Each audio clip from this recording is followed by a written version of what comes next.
Hey yo, this crazy talk.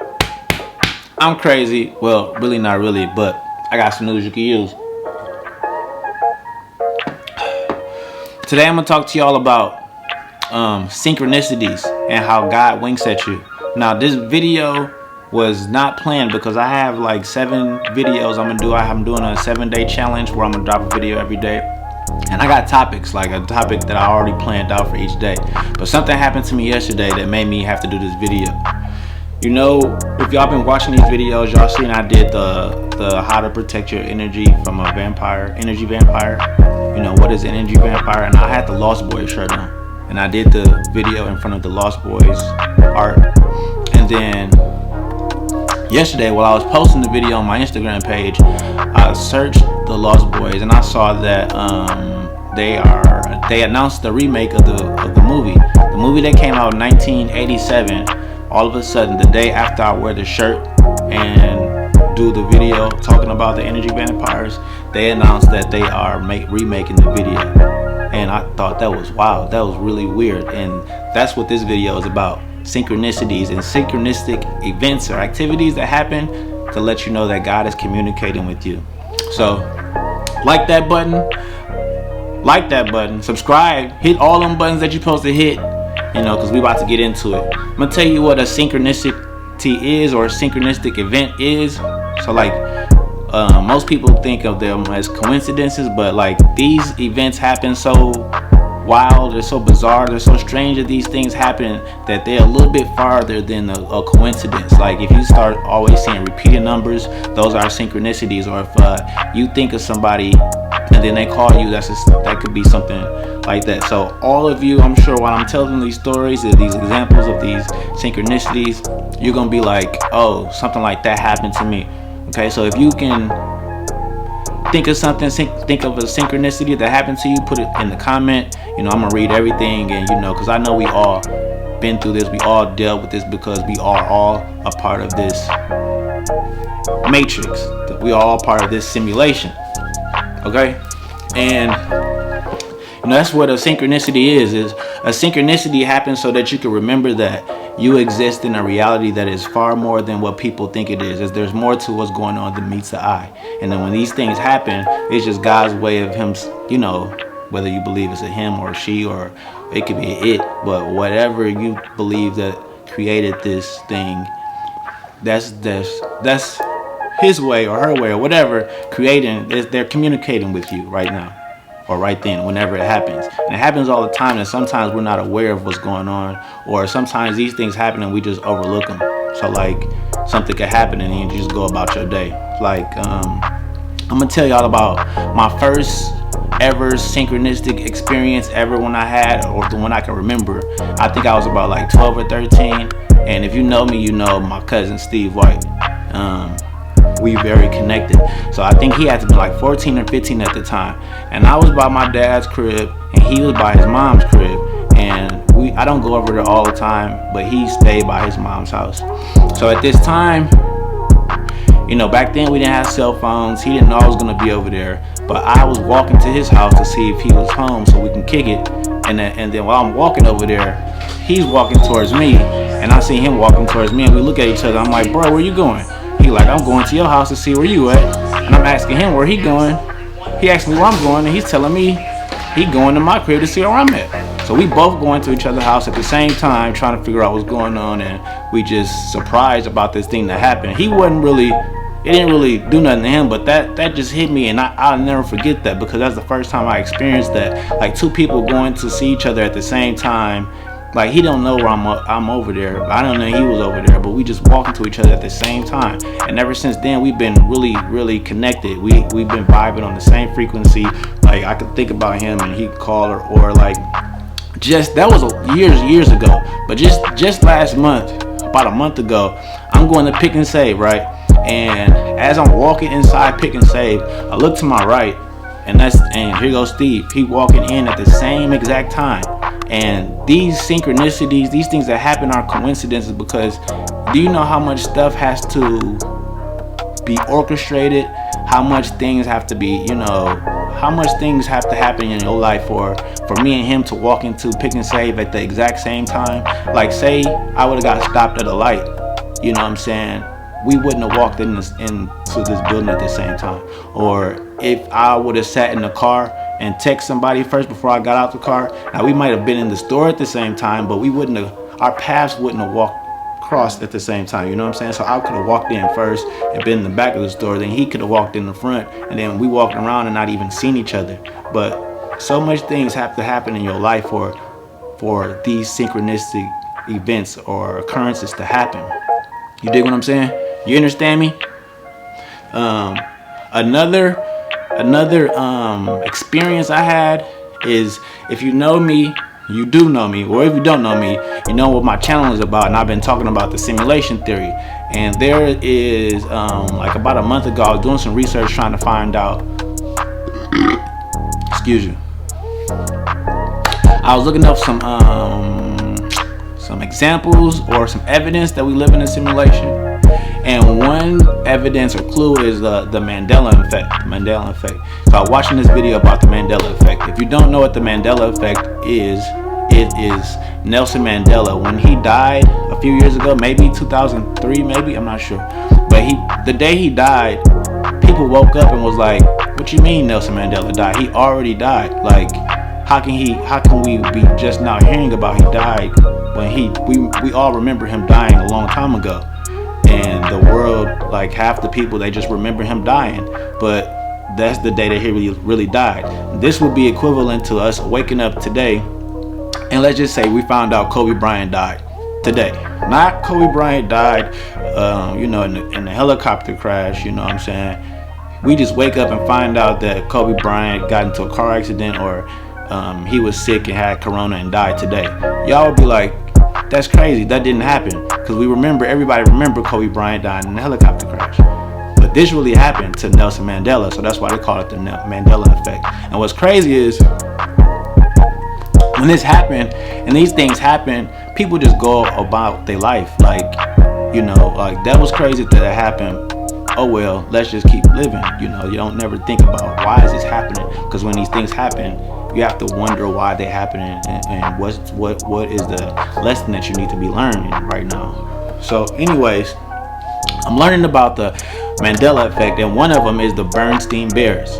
And I don't know if you know about this book. If you was, you know, older, you might have had the Bernstein Bears book, and you might remember it being the Bernstein Bears with the STEIN. But now if you look it up, it's the Bernstein Bears, and that's like, how can this be the Bernstein Bears when we all remember it to being the Bernstein Bears? So okay, so that was part of the video, right? So I'm at my mom's crib and we chilling whatever, and she tells me while I'm getting ready to leave, my mom always asks me, "Do your mom or your parents ever ask you to do something right when you about to leave? Like, we could be chilling for an hour, but right when I'm about to leave, she'd be like, can you go and redo the roof for me real quick?" And I'll be like, "What, redo the roof?" Or, you know, just something like and I love her so, but she just always asks me to do something at the end, like right when I'm getting ready to leave. But anyways, she tell me to go and get something out the dryer, get the clothes out the dryer with her. So I go downstairs, I get the clothes out the dryer, and right when I look at the top of the dryer, it's a Bernstein Bears book. And that really like flipped my mind, because like, I don't live there no more, and I don't know why this book would be on top of the dryer. But the same day that I'm researching about the Mandela effect and the Bernstein Bears is one of the evidences that you live in a simulation. Now I go downstairs to get the clothes out the dryer, and I see the Bernstein Bears book. So that was just like a month or so ago, and just like about a couple weeks ago, I was sitting down having some wine with somebody fine, right? And we both poured up some wine, and we was talking or whatever, and we had the TV on in the background. And right when we getting ready to make a toast, we could hear the people on the TV. We're not watching TV, but we could hear they say cheers. Right when we getting ready to ding, cheers, they say cheers. And that was just crazy, because keep in mind, when these things happen, there's so many things that has to be in play for you to understand, or for you to catch on to the wink that God is sending you. Because like I said before, like what if I wasn't watching that TV? It could have been on a different channel. Or what if, like, you know, it's just so many things that has to happen for them to say cheers at the same time that we are saying cheers. There's just so many weird things, or so many things that has to be put in play for a synchronistic event to occur. But when they happen, you just got to be like, you have to wonder, ask yourself, like, how is this making me feel? Or what is the story? What is the lesson that I could be getting from this? You know what I'm saying? Because like sometimes there'll be direct synchronicities, and like you could be like, I wonder what I'm gonna have for dinner tonight, and then you see a commercial, be like, hey, are you wondering what you're about to have for dinner tonight? Well, come on down to Craze Crab Shack. And when you get up and you go down to Craze Crab Shack, and then when you there, you meet somebody that you know that you can have the potential of having a wonderful relationship with, or meet a business partner, or you could just, anything that could happen from following these breadcrumbs or these winks that God is sending you. So you know, if you start seeing repeating numbers, there's like, you know, you could do some research on the numbers and what they could be meaning. Or sometimes you may be listening to a song, or a random song may come on the radio that you feel like is speaking directly to you. You know what I'm saying? Or you could be watching a movie or something like that. So like you could have a cow on your shirt, right? And then you turn on the TV and see that same cow.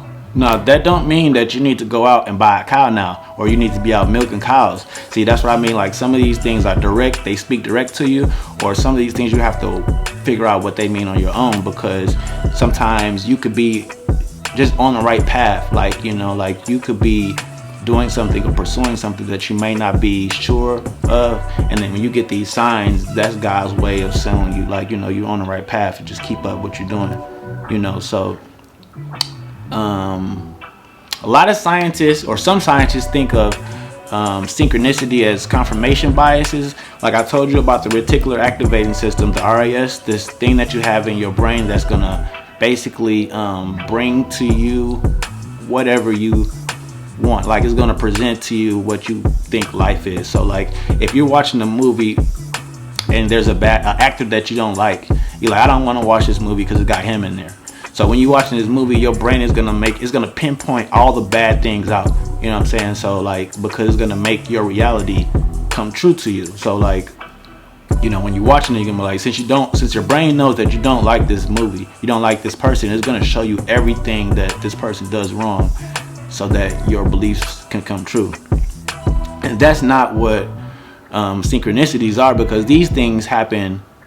Like, you can't plan a synchronicity. Like, they come out of the blue. Like, there's no way for you to plan for something wild like that to happen. And that's the difference between like a confirmation bias and a synchronicity. Like, these things are like, there's a 1 in a billion chance that something like this is gonna happen, and you can't even be thinking about it. Like, there's no way I was gonna be, when I wore my Lost Boys shirt, I didn't say like, I'm gonna wear this shirt and then hopefully tomorrow they say they gonna make the new movie. Like, that came out of nowhere. You know what I'm saying? So just be, the more that you're in tune with yourself, the more that you are in tune with your spirituality, and the more you start to open your third eye, the more these things will start to appear themselves to you, because they happen all the time. We just not aware of them. You're not conscious of them. But you have to be careful too, because if these things start happening and you don't know why they're happening, and you don't, you know, these things just could make you go crazy. Like my mom always, before I was into this, she used to always tell me these things happen. Like, this is happening. This, I just thought about this person and they called. Or, I can't believe you texted me because I just was finna text you. Or she just always, every day, to the point I was like, oh my God, you know, hey, I get it. But then one day I asked her, like, you keep telling me that this stuff is happening. What are you gonna do about it? Like, I see it's happening and I believe it's happening because you're showing me, but what are you gonna do about it? Like, what if God is trying to show you something and you are just ignoring him? You know what I'm saying? Like, these things are happening and they don't just happen for a reason. What are you gonna do about it? Like, what are you gonna do about it? So that's what I'm asking you. What y'all gonna do about it? When you see these things happening, what you gonna do about it? Also, look, if you wanna know some more about this stuff, I got this book. It's called When God Winks at You, How God Speaks Directly to You Through the Power of Coincidence. It's by Squire Rushnell. So y'all see that? The back says, those extraordinary little events in your life happen for a reason. A coincidence. Sometimes a silly little thing changes the course of your day or even your life. Is it chance? Is it luck? Or is God communicating with you? So if you want to read more or get some more information about what I'm talking about, you can go check out this book because it's pretty good. It's a pretty good read. I don't really have too much to say about this topic. This topic wasn't even planned, like I told you, but sometimes, you know what I'm saying, you could have the perfect thing planned and everything laid out, and if you still, you know what I'm saying, can have a good product, or you can still come out on top, you can still have a good experience even though you're not doing what you planned on doing. You know what I'm saying? Just keep on going and keep on taking care of yourself. To Koi. Alright, check this out. While I was editing this video, I looked at my phone and I saw this post that said it's been 209 months since Nick Diaz fought Robbie Lawler. And Nick Diaz is from the 209, from Stockton. I just made a post that said I got Nick Diaz this weekend. Now I see this post has been 209 months since he's fought. Stuff like that don't just happen. So if I was you, I would bet on Nick Diaz this weekend. Alright, now for real, to Koi.